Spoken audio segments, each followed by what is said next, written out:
শিবপ্রসাদ গাঙ্গুলি ত্রিশূল দিয়ে আঘাত করল সৌরভের বুকে এবং তার সমস্ত রাগের প্রতিশোধ নিল। বন্ধুরা, আজকের পর্বে আমরা দেখব টোটেনি খুব ক্ষতিগ্রস্ত হয়ে যায়, নিজের মনে নিজেই দুর্বল হয়ে পড়ে। তখনই পাশ থেকে তার ছেলে এসে বলে, মা, নিচে না বেশ কয়েকটি ঠাকুর সেজে লোক এসছে, তারা ভোলেনাথের নাম করছে। তার আওয়াজ টোটেনিও শুনতে পায় তার ঘর থেকে। সে বলে, হ্যাঁ তো কী হয়েছে? তখনই শিবপ্রসাদের ছেলে বলে, মা, তারা খাবার দাবার ও টাকা পয়সা নিচ্ছে, তুমি যদি কিছু দাও তাহলে আমরাও নেবে আমাদের কাছ থেকে। তখনই টোটেনি বলে, দাঁড়া, আমি নিয়ে এসেছি। টোটেনি 1 কৌটো চাল ও 50টি টাকা দিয়ে দেয়। তার ছেলে মেয়ে নিচে চলে যায় সেইগুলো নিয়ে। টোটেনি ঘরের ভিতরেই থাকে এবং সে ভাবনা চিন্তা করতে থাকে শিবপ্রসাদ গাঙ্গুলি। এদিকে নিচেই গিয়ে সব বহুরূপী সেজে সেইখানে ভগবানের তাণ্ডব করতে থাকে। তখনই টোটেনির ছেলে মেয়ে এসে বলে, হ্যাঁ, এই নিন চাল ও টাকা, এগুলো আপনাদের জন্য আমার মা পাঠিয়েছে। তখনই লোকগুলি প্রণাম করে থাকে এবং বলে, ধন্যবাদ। তখন টোটেনির ছেলেমেয়েরা বলে, আমার আপনার কাছে একটাই চাওয়া পাওয়া, আর বাবাকে ফিরিয়ে দাও। আমার বাবা ছাড়া আমাদের ভালো লাগছে না, আমরা পারছি না আর বাবা ছাড়া থাকতে। তখনই কান্নায় ভেসে যেতে থাকে ধীরে ধীরে পিকু ও লাট্টু। পিকু তো জোরে জোরে চেল্লাতে থাকে। লাট্টু বলে, ভগবান, আমার বাবা একমাত্র আমাদের ভরসা, আমার বাবাকে আমাদের কাছে ফিরিয়ে দাও, আমি আমাদের সব দেব। তখনই আশীর্বাদ করে সেই লোকগুলি বলে, আপনার বাবা বেঁচে আছে, আমাদের দীর্ঘ বিশ্বাস, আর আপনার বাবা একদিন না একদিন বাড়িতে ফেরত আসবে। তখনই পিকু কথাটি শুনে কেঁদে ফেলে আর নিজেকে আটকাতে পারে না।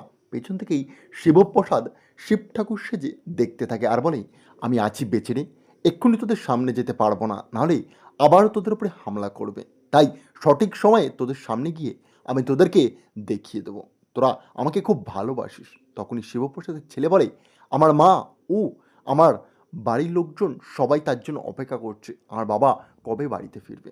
তখনই শিবপ্রসাদ নিজেকে আটকাতে পারে না, সে চলে যায় গিয়ে পিছন থেকে জড়িয়ে ধরে লাট্টু পিকুকে। পিকুর মাথায় চুম খায় এবং লাট্টুকে বলে, তোর বাবা ফেরত আসবে, হার হার মহাদেব। সবাই মিলে প্রার্থনা করে এবং সবাই হার হার মহাদেব বললেই পিকু গলাটি চিনতে পারে এবং সে বলে, গলাটি খুব চেনা চেনা লাগছে, পুরো পায়ের মতো গলা। কিন্তু পেছন ঘুরলেই শিবপ্রসাদ উল্টো দিক ঘুরে মুখটা আড়াল করে নেয়, আর হার হার মহাদেব শব্দটি টোটেনি ওপর থেকে শুনতে পেয়ে যায় স্পষ্ট। সে বলে, গলাটি তো শিবপ্রসাদের, তাহলে কি শিবপ্রসাদ এসছে সেখানে? সে কি বেঁচে আছে? সঙ্গে সঙ্গেই লোকগুলো ধীরে ধীরে বেরিয়ে যেতে থাকে আর পেছন থেকে টোটেনি সেই গলার আওয়াজের শব্দের টানে সেখানে এসে উপস্থিত হয়ে বলে, কিরে, ওখানে ছড় আর মহাদেব বললো যে লোকটি, সে কে? তখনই তারা বলে, ওই তো এগিয়ে যাচ্ছে শিব ঠাকুর, যে কালো রঙের জামা পরে রয়েছে। এবং টোটেনি তাদেরকে ধরতে গেলেই সঙ্গে সঙ্গে শিবপ্রসাদ আড়াল হয়ে যায়।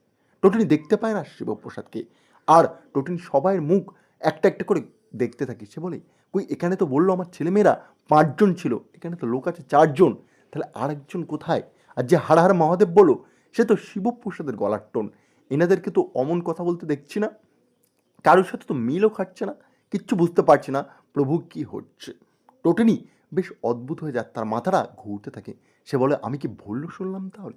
না, আমি ভুল শুনতে পারি না, আমি সঠিক শুনেছি। এবং সে কান্না করতে থাকে। আর শিবপ্রসাদ আড়াল থেকে সবটা দেখে বলে, আমি ফেরত আসবো, আমি বেঁচে আছি টোটেনি, তোমার চোখে আমার জন্য ভালোবাসাটা আমি জল করে বুঝতে পারছি। পেছন থেকেই শিবপ্রসাদের কাঁধে হাত দেয় শীতল আর বলে, ভুল, তুমি যে ভাবনাটা ভাবছো সম্পূর্ণ ভুল। শিবপ্রসাদ তোমাকে ভালোবাসে না, টোটনি কোনোদিনই তোমাকে আপন করেনি আর করবেও না। টোটনি তোমাকে শেষ করতে চায়, তোমাকে 3টি গুলি মেরে তোকে মারার চেষ্টা করেছে, তুমি ভুলে যাচ্ছে সব কিছু।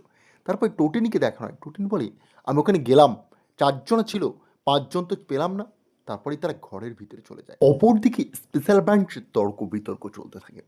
বারবার জিজ্ঞাসা করে বড়মবাবু, স্যার, আমাকে একটি কথার উত্তর দেবেন, সৌরভ কী করে জানলো যে ওইখানেই শিবপ্রসাদ পড়েছে, আর সে কীভাবেই বা প্রমাণগুলো জোগাড় করছে? সৌরভের পিছনে কি অন্য কারুর হাত আছে? আমাকে স্পষ্ট করতে দিন। তখনই বলরামবাবু বারবার প্রশ্ন করতে থাকে সৌরভকে। সৌরভ রেগে যাওয়ার বলে, নিজের লাইনটা ক্রস করিস না, তুই ভুলে যাচ্ছিস আমি তোর বস, এখন আমি তোকে যা ইনস্ট্রাকশন দেবো তোকে সেটা শুনতে হবে, তাছাড়া কোনো কথা নয়, স্পষ্টটা মাথায় ঢুকিয়ে নে, তোর খেলা শেষ। আর পরশুরাম ভাইসে গিয়েছে, তিনটে গুলির আঘাতে সে নিশ্চিহ্ন হয়ে গেছে। বরং বলে কোনোদিন সম্ভব নয়, পরশুরাম মরতে পারে না। আর সৌরভ, আমি প্রমাণ জোগাড় করে তোকে অ্যারেস্ট করব। সৌরভ রেগে গিয়ে বলে, তোর বাবার ক্ষমতা নেই। কলারটা চেপে উল্টোপাল্টা কথা বলতে থাকে বরমবাবু বলে, স্যার দেখুন দেখুন স্যার, আপনার সামনে আমার কলার ধরছে, আপনি কিছু বলবেন না? তক্ষুনি মৈতোষ বলে, আমি এখান থেকে বেরিয়ে যাচ্ছি। আপনারা কেউ মান সম্মান হত করবেন না আমাদের, আর স্পেশাল ব্রাঞ্চের একটা মান মর্যাদা আছে। তখনই বলরামবাবুর কাছে ফোন করে শিবপ্রসাদ শিবপ্রসাদ বলে, একটা কথা আছে, শীঘ্র সবার থেকে সাইডে চলে আসো। আমি তোমাকে বলতে চাইছি, যেভাবে হোক প্রমাণ জোগাড় করতে হবে। আর একটা কথা বারবার জিজ্ঞেস করবে, গুলিটি কোন জায়গায় লেগেছে স্পষ্ট বলতে পারি কিনা? গুলিটি কে মেরেছে স্পষ্ট বলতে পারবে? কেউ জানে না সঠিক উত্তর কি। সবাই দ্বিধাবোধের মধ্যে টোটনিকে ফাঁসাচ্ছে। তখনই বরমবাবু আড়াল করে ভেতরে চলে আসার বলে, চিন্তা করিস না, আমি সব বুঝতে পেরেছি। আর তুই বেঁচে আছিস? তখনই কেঁদে ফেলে বড়রাম। আর শিবপ্রসাদ বলে, ওখানে কি কেউ মৈতোষ আছে নাকি? সৌরভ ফাঁকা আছে, আমি যাচ্ছি, সৌরভকে শেষ করব। সঙ্গে সঙ্গেই শিবপ্রসাদ গাঙ্গুলি সৌরভের সামনে চলে আসে। সৌরভকে দেখে সঙ্গে সঙ্গে শিবপ্রসাদ হাসতে থাকে আর বলে, তোর খেলা শেষ। গলা শুনে সৌরভ বলে, কিচ্ছু করতে পারবি না। আজ সব স্পেশাল ব্রাঞ্চের অফিসার আমার হাতের মুঠোয়। তোকে শেষ করতে আমার শিবপ্রসাদ এক মুহূর্ত লাগবে না। শিবপ্রসাদ বলে, ডেকে নিয়ে আয়, যা, তোর কে আছে আমি দেখব। সঙ্গে সঙ্গে শিবপ্রসাদ তার ত্রিশূল নিয়ে বুকে গেঁথে ধরে সৌরভের। সৌরভ বলে, ভাই ক্ষমা করে দে, আমার ভুল হয়ে গেছে, তোর স্ত্রী মারিনি তোকে, আমি তোকে বলছি সমস্ত সত্য, আমাকে ক্ষমা কর। তখনই শিবপ্রসাদ তার মনের রাগ অবশেষে গীতিয়ে শেষ করে দেয় সৌরভকে পৃথিবী থেকে।